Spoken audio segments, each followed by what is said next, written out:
Hello everybody, welcome back to the channel. It's your host and your boy Memnon. Welcome.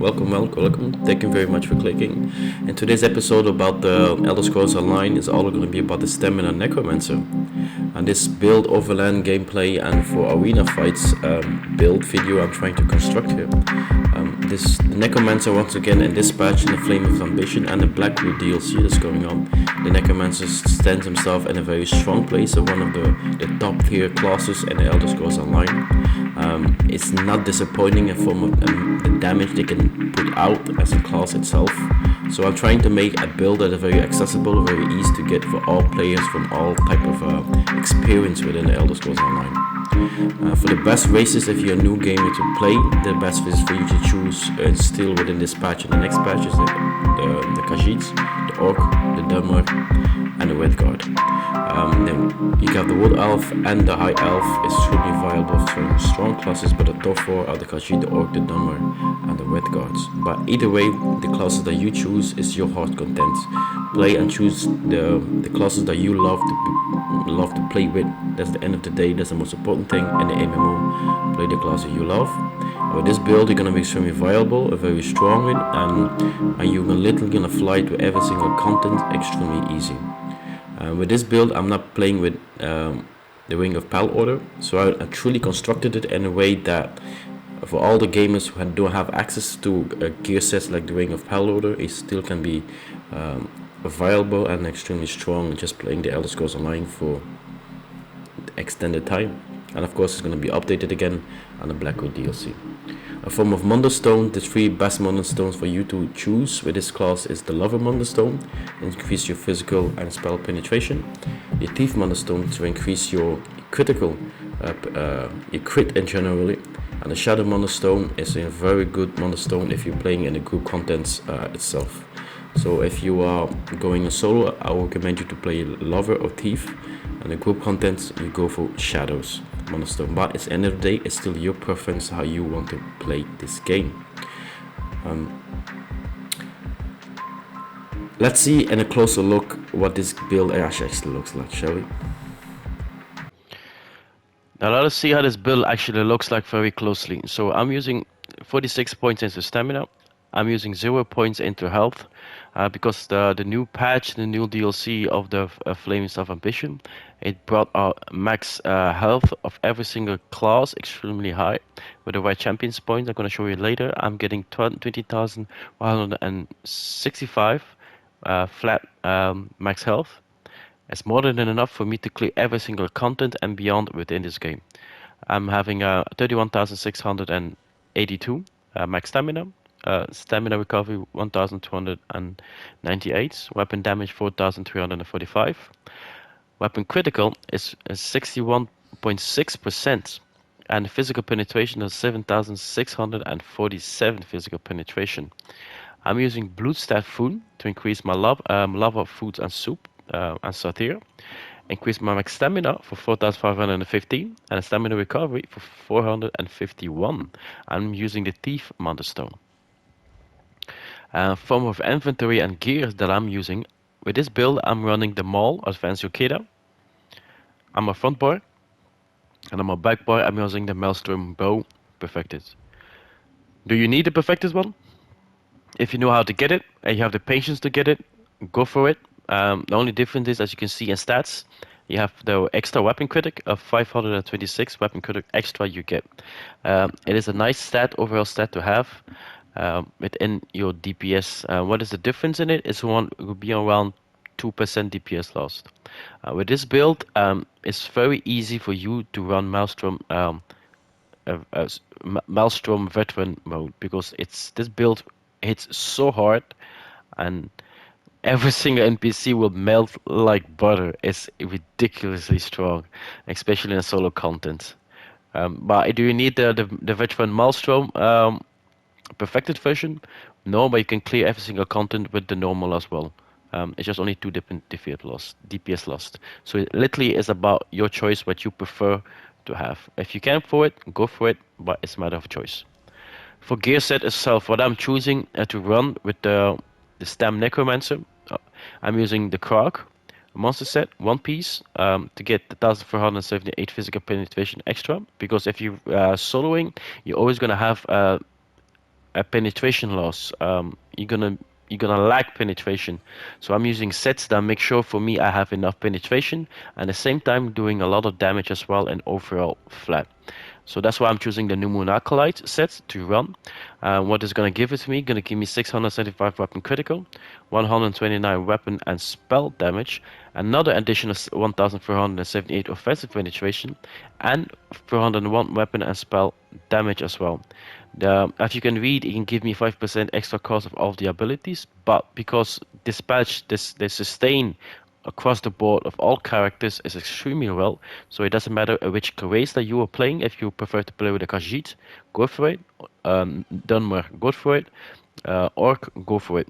You can easily sustain all three of them. I'm preferably, I like to choose the red card because me personally, the Orc really looks ugly. I don't like it, the visual aspect of the Orc itself, so I don't like to play with it. And I want to have a red guard character in form of DPS as well, so I have a little bit of diversity in my tool cage. That's why I'm running the new Moon Acolyte. I'm a red guard, and it hits extremely well, because the simple fact the red guard is a sustain class that makes this 5% zero for me because I really don't feel it. All 7 pieces and totally, all medium, and I golded them all out. I'm using the rings and the jewelries of Advanced Yokeda, and all 3 of them, and bloodthristy. A form of skills. Almost forgot. A form of potions, but I'm using only potions that I'm running here. Is on this build is the weapon potion, essences of weapon potions.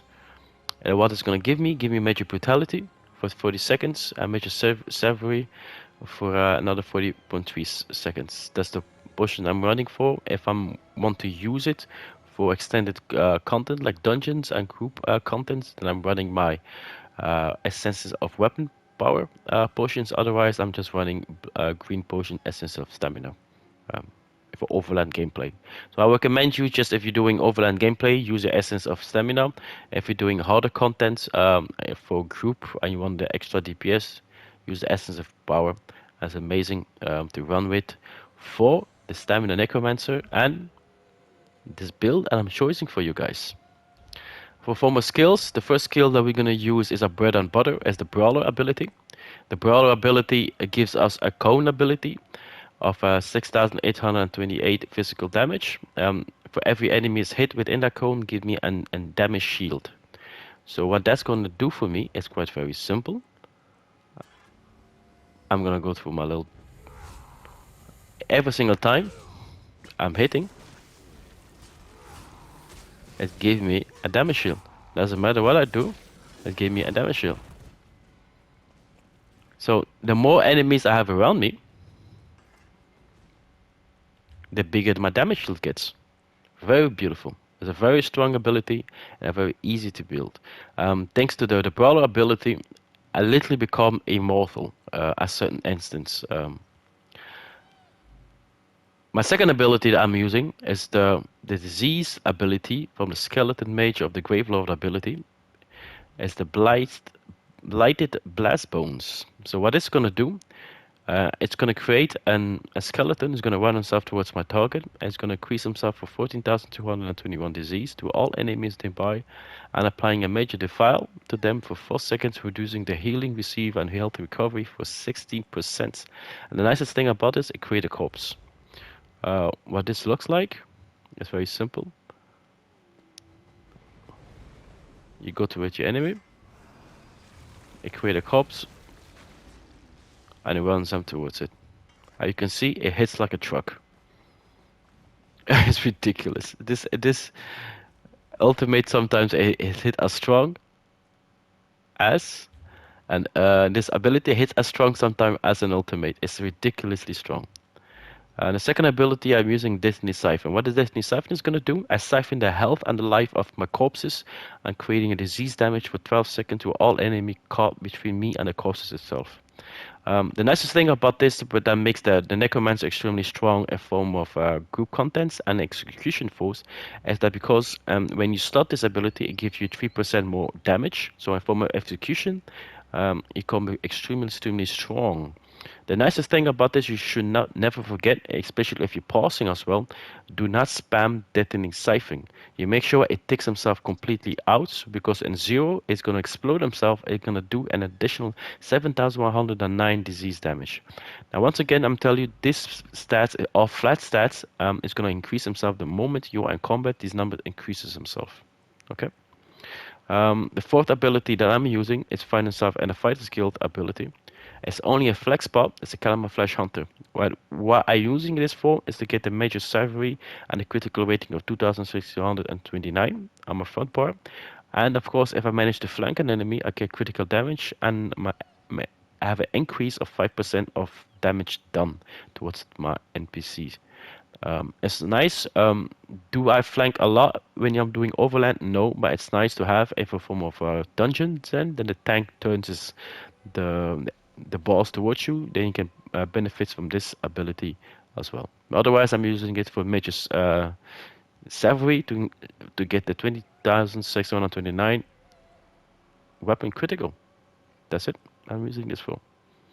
Then I'm gonna have my last ability and the Gravelord ability I'm using Avid Boneyard. Avid Boneyard, what it does, it gives a frost damage for 9,876 frost damage for 10 seconds. When you have a corpse on the ground, it consumes himself for 50%.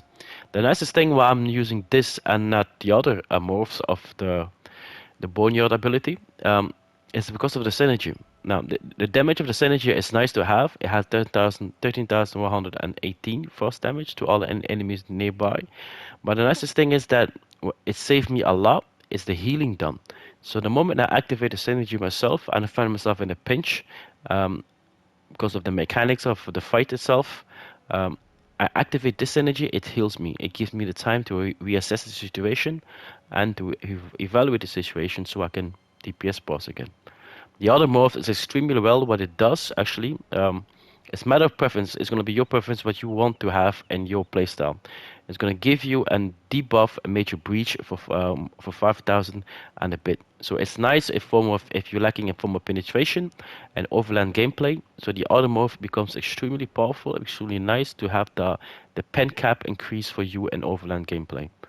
So it's a matter of preference what you want. You want an extra burst healing, a form of synergy, or if you want to increase your physical penetration, a form of debuff that you're having from the Boneyard ability, then from the other morph. So it's literally going to be a form of preference what you like. The last ability I'm using on this skill line is the Pestilence Colossus. My apologies for that one. It's a Colossus that hits himself 3 times on the ground. It does 11,375 damage all the way to 12,541. The nicest thing about this ability, it gives you major vulnerability. This is one of the most insane debuff you have for 12 seconds long. It increases the damage done to all enemies caught within that Colossus hit for 10%. That's one of the main reasons why a lot of groups like to run a Necromancer within the trial groups to manage to get the major vulnerability within them. There's a major debuff that increases your DPS done of the entire group by just debuffing the enemy for 10% more damage that they get then from you. Once again, I'm taking all the passives. One thing you need to remember within this the Elder Scrolls Online, the Necromancer classes, is that Death Canal and Dismember is one of those 2 abilities that you need to have. Make sure that you activate them, because the more Gravelord ability you have in form of execution form and your front bar or your back bar, depends where you're doing your execution, from a bow or from your weapon. The lower the enemy becomes at 25%, the more damage you're starting to do because your critical strike is increased. My bonus is 40% because I have 4 Gravelord ability activated. The Dismember ability is a nice one. Every single time you have a Gravelord ability activated, you increase your physical penetration by 1,500 points. And that's going to be very important because we have one skill line and a backbar. That's very important. Is the Skeleton Archer. The skeleton archer is an archer you activated himself for 16 seconds and does 2,906 physical damage. Um, every single time this skeleton archer is activated for 5% long during the entire fight, it increases his damage for 5% every single time, all the way he ticks down. So it's very important if you activate your skeleton archer that you do not spam them. You do not go like this. No, you don't do that. You let them tick all the way to 16 seconds, and then he's gonna do his damage. He's gonna do his thing. He's gonna tick every single time. Every single time he hits for 16 seconds long, he becomes stronger and stronger. Okay. The other ability that we use on our backbar is the spiritual garden. What does that mean for us? The spiritual garden is gonna increase our health for 16 seconds. Now you're gonna heal us for 2,579 health for 2 seconds, and every 2 seconds. The nicest thing about this ability is that when you activate this ability, every damage that you take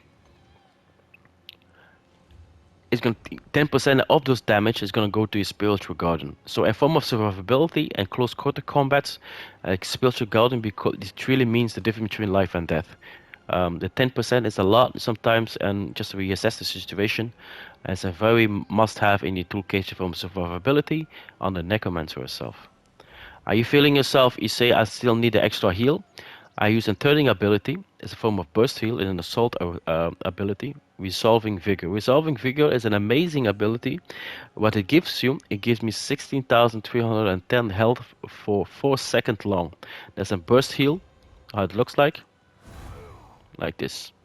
As a burst heal you get for 4 seconds long, and that's literally my oh shit button. So if I manage not to get my burst heal for my Synergy for Avid Boneyard, or for my Spiritual Garden, I can always spot a Resolving Vigor, and it heals me extremely fast for 4 seconds for 16,210 health. And that's an amazing ability to have. Another one that we're using here is the Boneyard ability is the Beckoning Armor. What does Beckoning Armor is going to do? In every form of survivability that you have in the classes, every classes have this form of getting major resolve.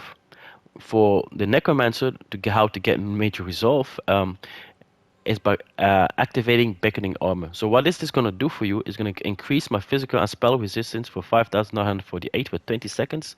What it means, actually, the hits of the bosses will be more manageable to take the hits of certain bosses. So I can survive close quarter combats much better, much viable. So I'm getting a resistance from Beckoning Armor, and I'm getting an extra 10 resistance from the Spiritual Garden. So I'm quite safe and close quarter combats. But the reason I'm using Beckoning Armor, the nicest thing, the second ability, what it does when it's activated, enemies that strike you from range, I'm pulling them towards me. So what it means, actually, that's my gap control. So every enemy that hits me are trying to hit me from a distance, I'm pulling them from an like Scorpion, and chains take beckoning, my chains from a Beckoning Armor activate goes towards the NPC that's targeting me, and I'm pulling them towards me. And it's a nice thing to do because that's my gap control, so I don't have to run all over the field. The last ability I'm using on my bow ability is Endless Hell. Endless Hell is a very simple ability. So if you have Beckoning Armors, look like this. What it does, a hail of arrows that flies towards all my enemies.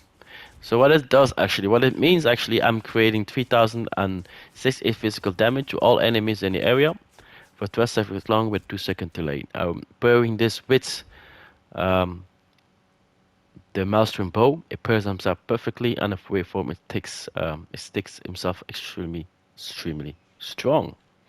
Now, the last ability, my last ultimate ability, Revious Goliath, that's literally my oh shit button, that's my survival tool cage. I only use this if I find myself in a situation, especially in the Vateshran arena.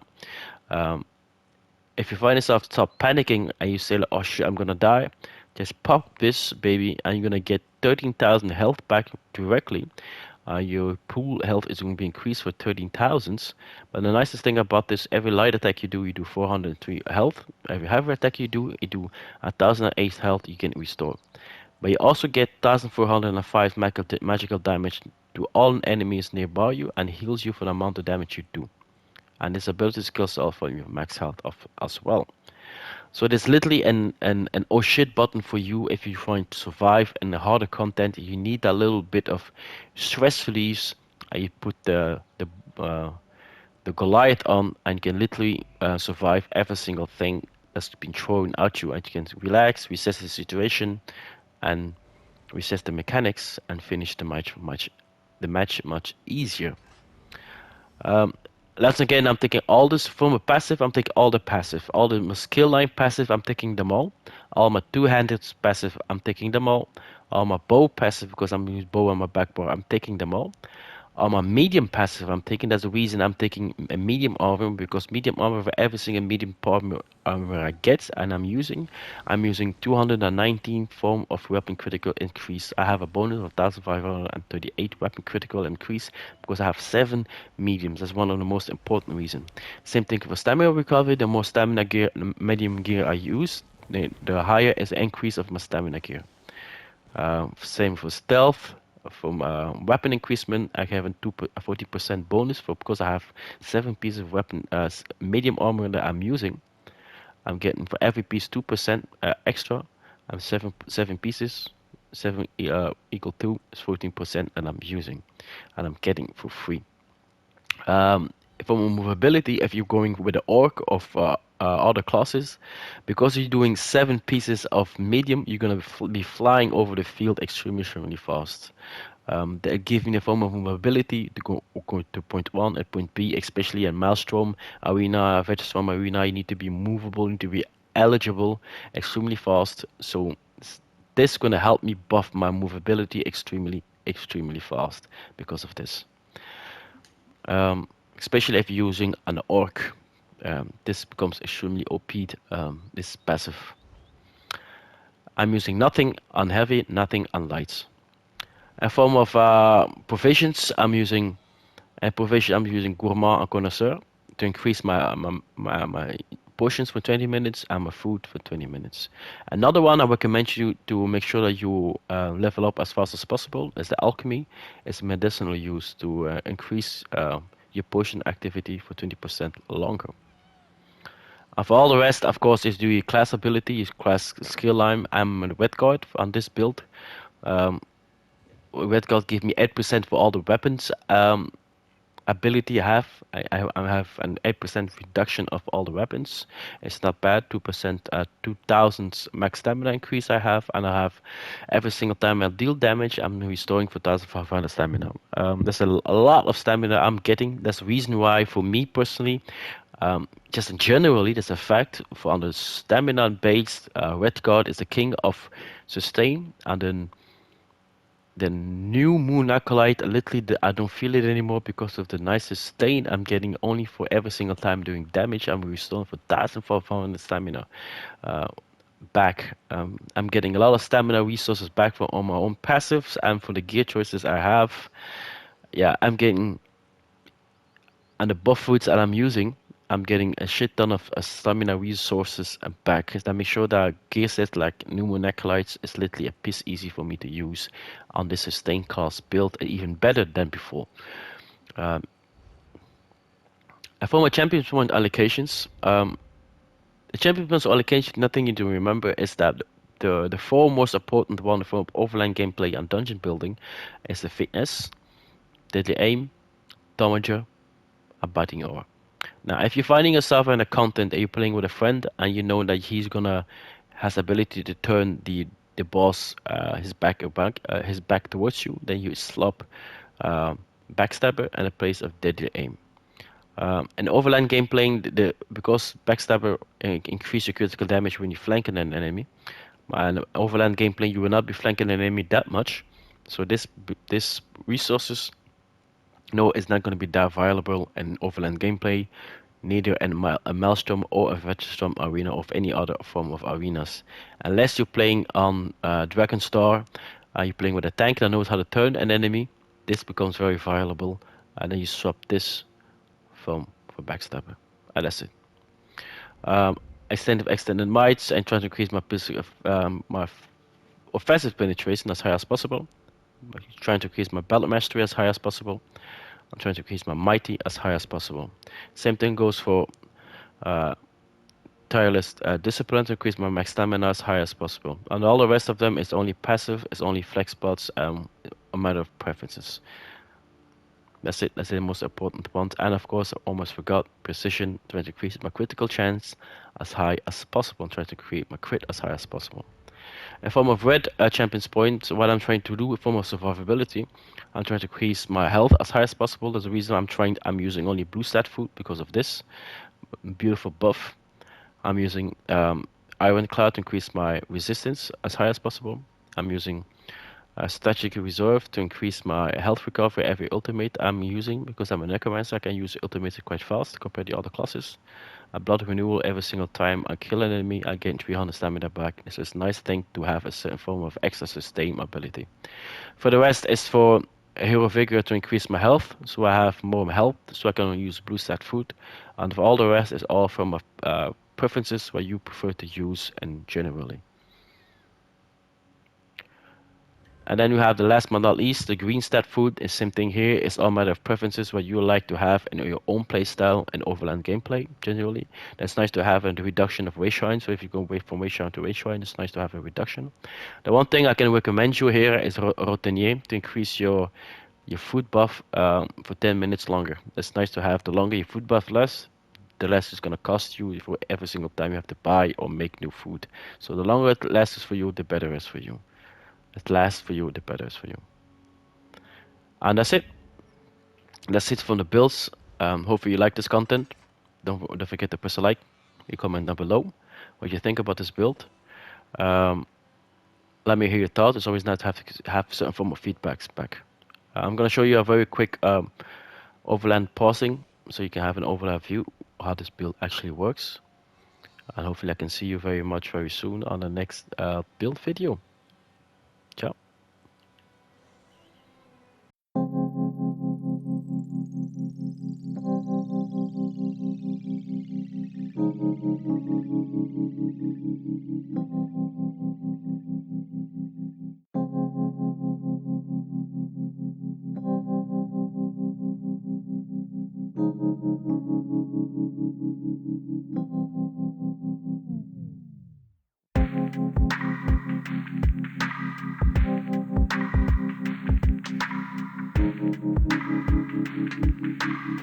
As you can see, ladies and gentlemen, it's quite a very easy build and it's quite very strong. I like to fight these bosses because I like the mechanics, so I can show you a proper way how this build actually looks like. So a lot of content creators create quite a narrow view. They like to boast about a lot of builds, but I find it very important to actually visually show you what this build actually does and the content where you have a lot of mechanics around you, because that's going to be the thing that you're going to be doing an entire Elder Scrolls saga you're going towards to. And hopefully you like this content, and if I forgot anything, and don't forget to message me on the comments down below. I have a Discord page, don't forget to hit me like that. I answer all your questions there. If you want to ask me anything personal, you can hit me on the Discord page as well. And if you're a PlayStation gamer, I have my own guild. It's called himself the Dragon's Souls Den. We are a young guild and a very open guild, a very open community. Always welcome to join us if you want to be in a fun atmosphere, you could say. I'll say thank you very much for listening, for being here, and for the love and the support. I'm listening very closely to all your advices I'm getting to restructure my videos properly. Hopefully I'm getting there and you liked it, this content. And I'll see every single one of you on the next one, to be honest. More content is coming on the Elder Scrolls Online and other games as well. You heard the music a million times. Like, comment, and subscribe. See ya. Remember out. Stay safe out there in this corner world. Bye.